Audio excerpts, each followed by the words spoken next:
Unique in every way. Citi Prime News at 12 midday.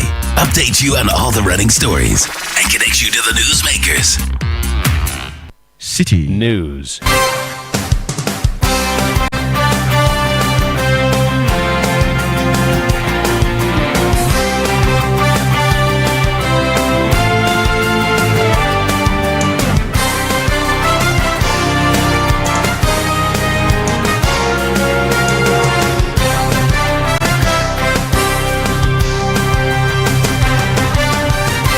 Hello, good afternoon and welcome to the Citi Prime News. The news is live from our studio at Adabraka in Accra. I am Zoe Abube-Eduardo. Coming up, government takes steps to legalize Okada as Transport Ministry sets up committee to review Okada ban. We made a promise that we're going to amend the law that prohibits the use of motorcycles and tricycles for commercial purposes. So that is the portion of the law we are going to look at. Still ahead, minority in Parliament questions delay in President Mahama releasing the remaining deputy ministerial nominees to Parliament for consideration. The President has promised that he was going to ferry the names of deputy ministerial nominees to this chamber. He made this promise last week. Today is Tuesday. What is going on? Also, former Deputy Finance Minister under the Kufuor administration, Dr. Alex Ampabing, applauds the removal of the e-levy tax, describing it as ineffective. But e-levy shouldn't be a tax that should stand, simply because it's just a money transportation tax, moving money from one person to another. No economic value has been created. But the e-levy as it stands is not fit for the purpose. And later, Ghana Medical Association calls for investigation into supply chain of illegal drugs while demanding enhanced security at the country's entry points. Where are these things coming from? And then the diplomacy can be engaged to speak to these countries to also do their checks to ensure that these drugs are not sent to our countries in the first place. This bulletin is also live across our partner stations. In the Western region, we are on Premier FM 100.5 in Takoradi and Beach 105.5 FM in Takoradi. In the Bono region, J Live 95.5 FM in Sunyani, Ashanti region, Orange FM 107.9 in Kumasi, Volta region, Akwini Radio 96.7 in Pando, and Heritage FM 107.3 in Hohoi. Northern region, Dasuma 99.1 in Yendo, Upper East, Word FM 88.3 FM in Zwarungu. Upper West, Westlink 88.1 FM in Laura, and in the Northeast region, Young Eagle FM 94.1 in Waliwali. Across the globe, we are live on citinewsroom.com. Citi Prime News at 12 midday. Update you on all the running stories and connect you to the newsmakers. Thank you for joining us this afternoon. Now, the Ministry of Transport has tasked a 13-member interagency committee to review aspects of the Road Traffic Regulations 2021 LI 2180 that prohibits the use of motorcycles, commonly known as Okada, for commercial purposes. Transport Minister Joseph Bukari Nikbe stated that the committee is expected to complete its work within 3 weeks as part of the Mahama government's efforts to legalize commercial motorcycle operations. Speaking after inaugurating the committee, he indicated that the government aims to permit the use of Okada following the review of the law. Prohibits the use of motorcycles and tricycles to do commercial purposes.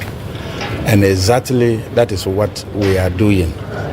We are looking within a period of 3 weeks for them to do all the stakeholder consultations, for them to bring all the ideas and the suggestions that will facilitate the amendment of the LI 2180 so that we will get our young people who are desirous to use motorcycles and tricycles to earn a living engage in that enterprise. So we are looking at 3 weeks for them to submit their reports. We made a promise that we're going to amend the law that prohibits the use of motorcycles and tricycles for commercial purposes. So that is the portion of the law we are going to look at. That was the Minister of Transport, Joseph Bukari Nikbe. Now, the minority in Parliament is questioning the delay in President John Dramani Mahama's submission of the remaining deputy ministerial nominees to Parliament for consideration. During the swearing-in of newly appointed deputy ministers on March 12, the President indicated that the final list will be presented within a week. However, Minority Leader Alexander Penyomarking has raised concerns over the delay, emphasizing the president's unfulfilled pledge. Has failed to bring the list to us because he said in course of the week, the video is there for every Ghanaian to see. But, Mr. Speaker, that one has to do with the president and the decision. Honorable Minority Leader Togbi Osahin Alexander Kwamina Apenyomarking, all that you have said, does it amount to the Speaker having a message from the President? Mr. Speaker, with respect, our duty is to bring matters of national importance to your attention. I know that you have not received a message from the President, but I'm doing this to draw the attention of the leader of government business to the commitment made by the President, because he is the leader of government business. When the President makes promises, your duty is to ensure that these promises are honored. The President, whose government business you lead in this chamber, has promised that he was going to ferry the names of deputy ministerial nominees to this chamber. He made this promise last week. He said in course of the week, Wednesday, Thursday, Friday. Today is Tuesday. What is going on? That was the Minority Leader Alexander Penyomarking. Now the Majority Leader Mahama Ayariga responded to the concern, stating that the President cannot be held liable in Parliament for commitments made outside the House. The President will send his list when he is ready. He will send his list when he is ready. Mr. Speaker, the earlier ones that he sent, you were not the one who instructed him to bring them. So why are you worried about this one? And commitments made outside this House have nothing to do with this House. Statements made outside this House by any member of the executive is not a matter that we would necessarily insist that you must comply with the timelines that you indicated. In any case, I don't recall the President making a statement like that. I don't recall. I didn't hear.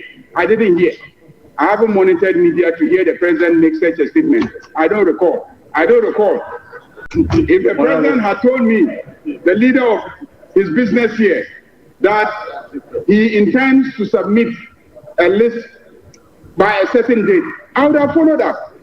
I would have requested of him to comply. That was the Majority Leader Mahama Ayariga. Let's still stay in Parliament because the Minister of Interior, Mohammed Mubarak Muntaka, has clarified that the attempted arrest of Akwetia Member of Parliament, Ernest Kumi, on Friday, March 7, was to enforce a bench warrant issued by the court for contempt. Supporters of the New Patriotic Party, the NPP in Akwetia, in the Eastern region, resisted the arrest by operators of the National Investigations Bureau. The Interior Minister provided the clarification in response to a question from the Minority Leader Alexander Penyomarking regarding the circumstances of the attempted arrest. The Koforidua High Court on 19 February 2025 issued a bench warrant for the arrest of Ernest Kumi, Member of Parliament for Akwetia constituency. The warrant was served on the National Security, National Intelligence Bureau (NIB's) Eastern Regional Office through the National Security Coordinator. Honorable Speaker, the circumstances surrounding the attempted arrest of the Member of Parliament by the officers of the NIB was therefore to carry out the orders of the High Court per the warrant dated 19 February 2025 for committee for contempt. Thank you, Mr. Speaker. Yes. Mr. Speaker, Honorable Minority Leader, there is a serious revelation in this recent government.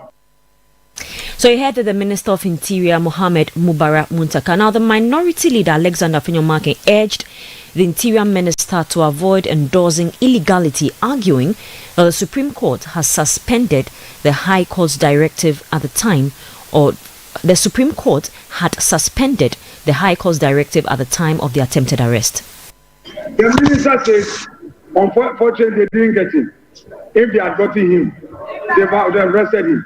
Mr. Speaker, the minister should know this, that at the time the officers were in Koforidua, in Akwetia to arrest the MP, the Supreme Court had issued an order by a 4-1 decision freezing the enforcement of those orders. That is one. Two, Mr. Speaker, at the time that those NIB officers were on rampage, they actually made an attempt and pulled a weapon, and the town force, through the noise they made on the injustice, they had to run away. Mr. Speaker, the minister should not endorse illegality and unconstitutionality. That was the Minority Leader Alexander Apenyomarking. Now, former Deputy Minister of Finance, Dr. Alex Mpabing, has endorsed the removal of the electronic levy, describing it as ineffective. According to him, the levy deducted charges on transfers without generating value. Speaking on the Oxfam Tax Dialogue on Channel 1 TV today, Dr. Mpabing noted that its removal was inevitable as both major political parties had pledged to scrap it in their manifestos. I think to say we wanted e-levy to continue isn't an accurate position. Because if you recall, before the election, Dr. Mahmoud Baumia, our flag bearer at the time, did talk about removing the e-levy. And I have been in this Citi studio more than 10 times on the e-levy alone. And I'm sure you can play back my position on the e-levy. That I think it was a tax. Of course, I understand from the government perspective at the time, the agency to introduce it. But e-levy shouldn't be a tax that should stand. Simply because it's just a money transportation tax. Moving money from one person to another. No economic value has been created. But the e-levy as it stands is not fit for the purpose. However, electronic-based taxation or e-commerce taxation is the angle, and I was hoping maybe this government or future years will look into part of broadening the. Dr. Alex Mpabing is a former Deputy Minister of Finance under the Akufo-Addo administration. Now, the President of the Greater Accra Regional Chapter of the Association of Ghana Industries, AGI, Chonam Akpelu, has called for the government to expand its tax base through innovative measures to enhance revenue mobilization. The budget looked promising. It's come across like a more stabilizing budget for us in the private sector, especially also because some of the taxes that we've always advocated about, as you know, has been taken off, like the e-levy, for example. If you follow advocacy, you see that most of our businesses that are SMEs really use mobile money for a lot of their transactions. So the e-levy thing was a big deal. It was affecting them significantly. But our view is that the tax to GDP ratio should be worked on to increase. As it is now, it's about 13.8 or so, or 14%, but we should be doing about 20%. What it means is that we have to expand the tax basket. We really want to see action in some of these things. Look, tax collection and tax mobilization has to be innovative. We have to find innovative ways of expanding the tax basket, especially in a world that is going ever digital. That was the President of the Greater Accra Regional Chapter of the Association of Ghana Industries, Chonam Akpelu, speaking on the Oxfam Tax Dialogue on Channel 1 TV earlier today. You're still listening to the Citi Prime News. I am Zoe Apope-Eduardo. Still to come, Ghana Medical Association demands enhanced security at the country's entry points to prevent the smuggling of illicit drugs. Please stay tuned. We'll be right back. Citi Prime News at 12 midday. Update you on all the running stories and connects you to the newsmakers.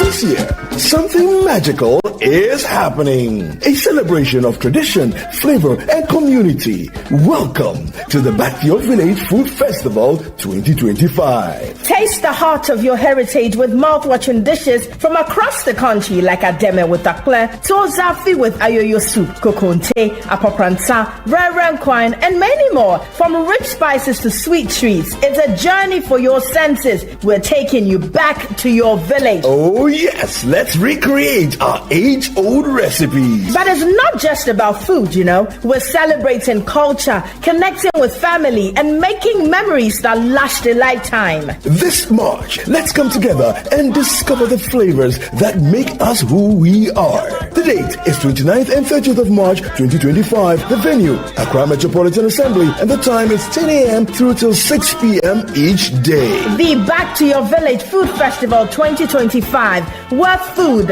fun, and tradition meet. See you there. Interested vendors should call 0558-973-973 or 0205-973-973 to register. The Back to Your Village Food Festival 2025 is powered by Channel 1 TV with support from 97.3 Citi FM and is proudly sponsored by Gino, Koa Natural Cocoa Fruit Juice, Pan-African Savings and Loans, and Jibu Water.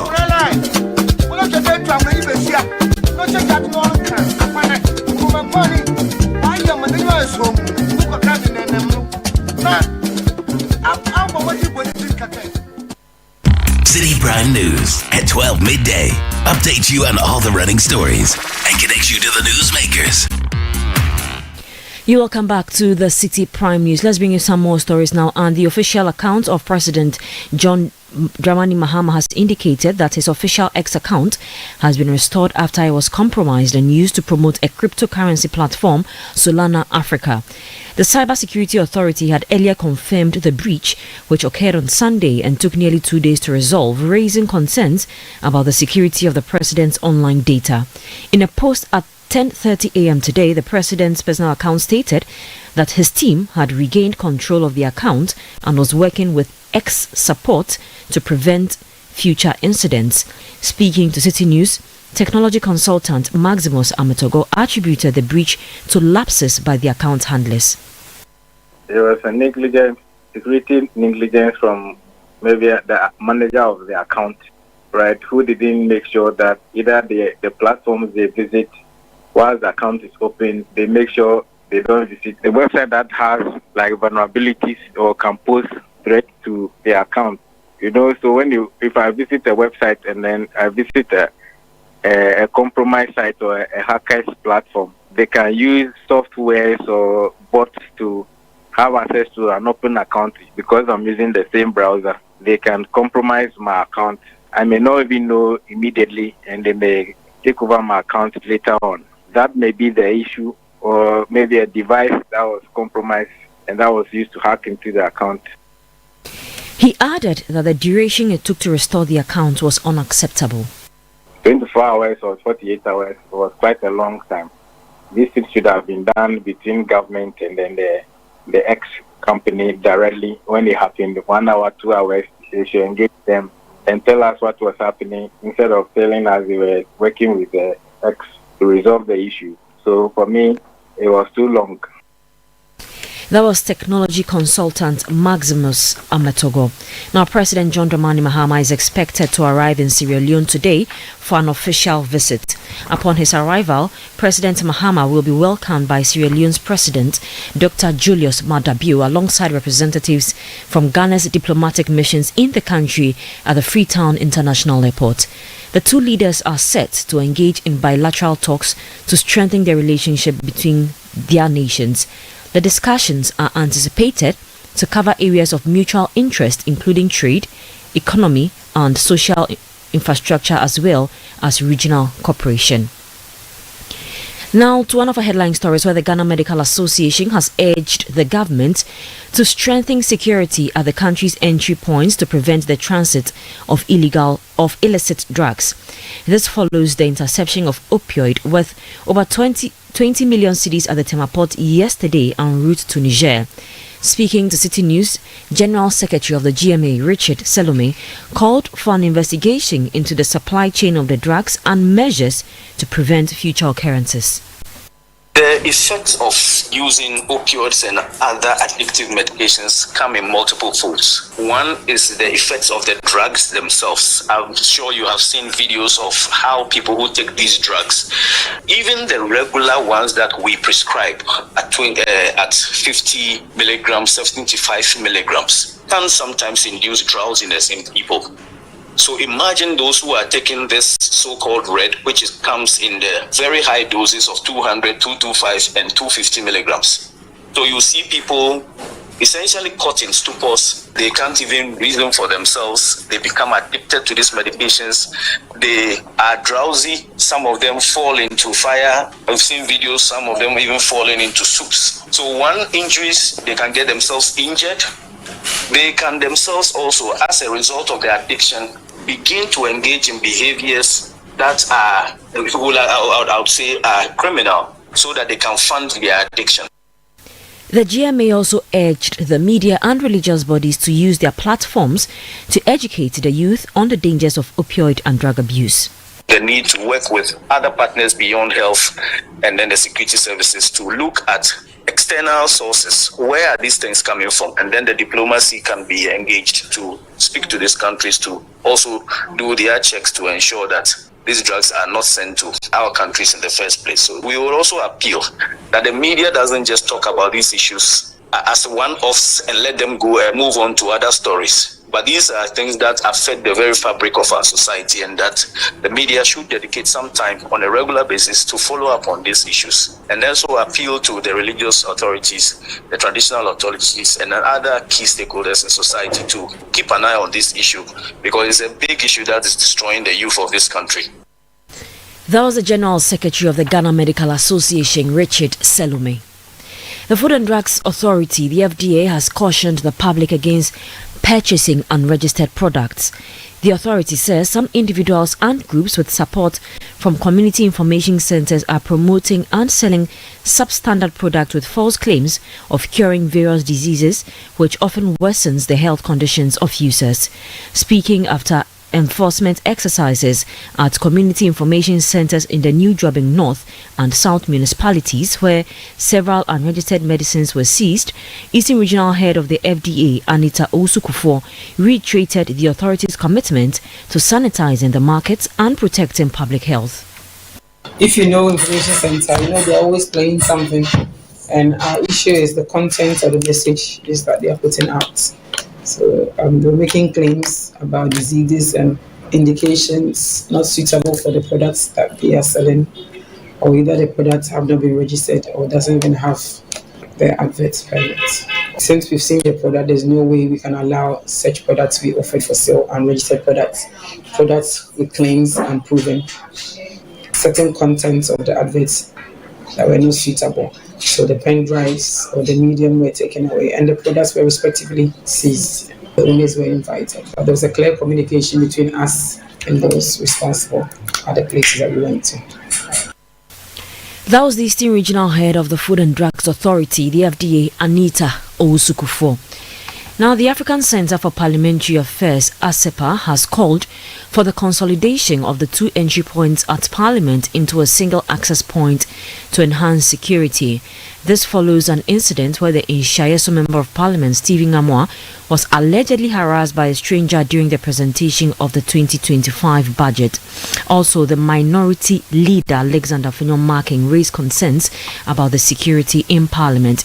In an interview with Citi News, ASAPA's Executive Director, Dr. Rashid Rahman, expressed concern over the porous security situation in Parliament.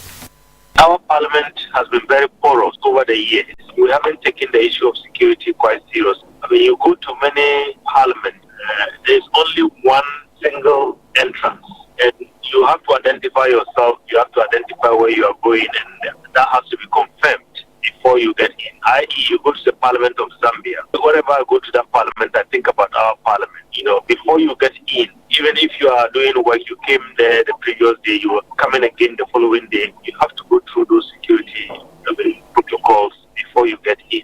The Parliament is supposed to be the house of the people, but I think it's not everybody who goes in there with some good intentions. So over the years, we have left our Parliament quite open and quite porous. I mean, right now we have two entrances. Centralize this, and I think it will help regulate the security situation.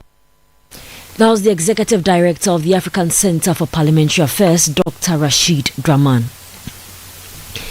Now, teachers and students of Pitiku RC and MA Basic School in the Kwewu South Municipality of the Eastern Region are threatening to stage a demonstration if the Ministry of Education and the government fail to address the school's infrastructure challenges. A windstorm on September 10, 2024 destroyed parts of the school structure, including its roof, forcing teachers to merge some classes. Citi news sources indicate that students now exposed to the sun and rain are also at risk of attacks from reptiles and stray animals that defecate in the open classrooms they occupy.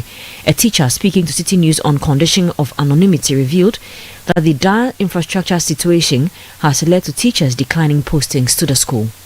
I know teachers bungalow to house their teachers. This makes it difficult for the teachers to stay a long period at this place. The teachers have to pay their rent on their own with the little salary they are having. This makes them demand for a distinct transfer always. And we are begging you people to work on this for us, especially the structure of the KG1 and 2 people. They are the future of the school. Please. Furthermore, there are only 5 teachers in the school for now. 5 trained teachers in the school at now. 3 at the primary level and the 2 at the JHS level. Please, we need you people, your help. Pitiku RC need your help. We need teachers, a structure. We need infrastructure in the school. You heard a teacher of the Pitiku RC and MA Basic School speaking to Citi News. Now, the Assembly member for Pitiku Electoral Area, Joseph Akrofikubi, who re-echoed the immediate need for infrastructure support, called on the government and other benevolent organizations to support the school.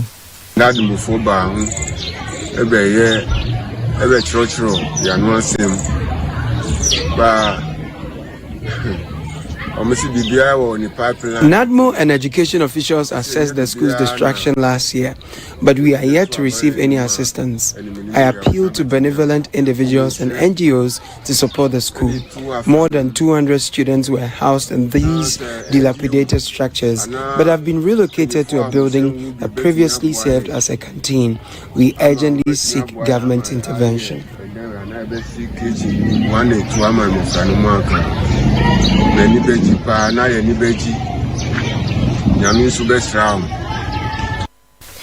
Joseph Akrofikubi is Assembly member for Pitiku Electoral Area in the Kwewu South Municipality of the Eastern Region.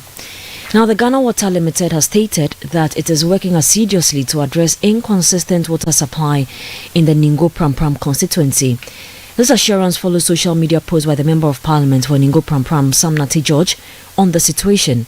Speaking to Citi News, the Public Relations Officer for Ghana Water Limited, Stanley Mate, indicated that the company plans to visit the constituency to assess the situation.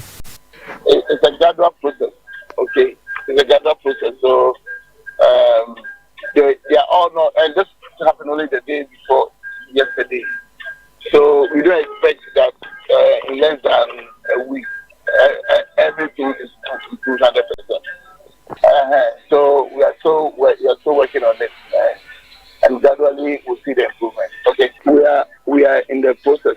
Currently, as I speak, we have just gone to Accra East Region to have series of meetings with management and staff there. Okay, and so we are continuing.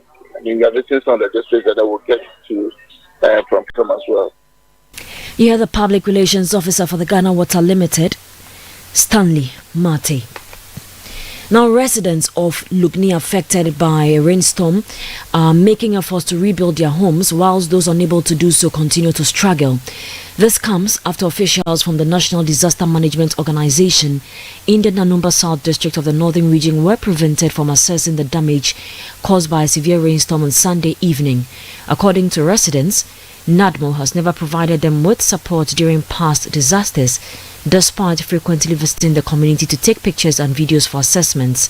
Speaking to Citi News, the Assembly member for the Lugni Electoral Area, Samuel Nwaja, stated that while no formal engagements with NADMO has taken place, he is willing to facilitate the assessments should they return to the community.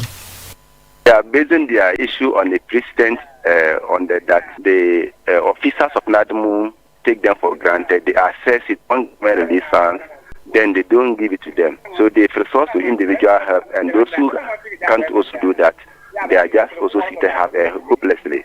But the few that have resources, they are mobilizing their resources to see if they can put their houses back. My like this, I'm affected, but I've been able to keep my house. In that particular area, we found ourselves, we are very solidarity to each other when it happens that way. Maybe if one cannot afford and the individual has, we want to support him with the little resources he's having to. You heard there the assembly member for the Lugni electoral area, Samuel Inwaja. That's how we end City Prime News, which has been live from our studio at Adabaka in Accra. Log on to our website, citynewsroom.com, for more news. I am Zoe Abubeidwado. Have a good afternoon.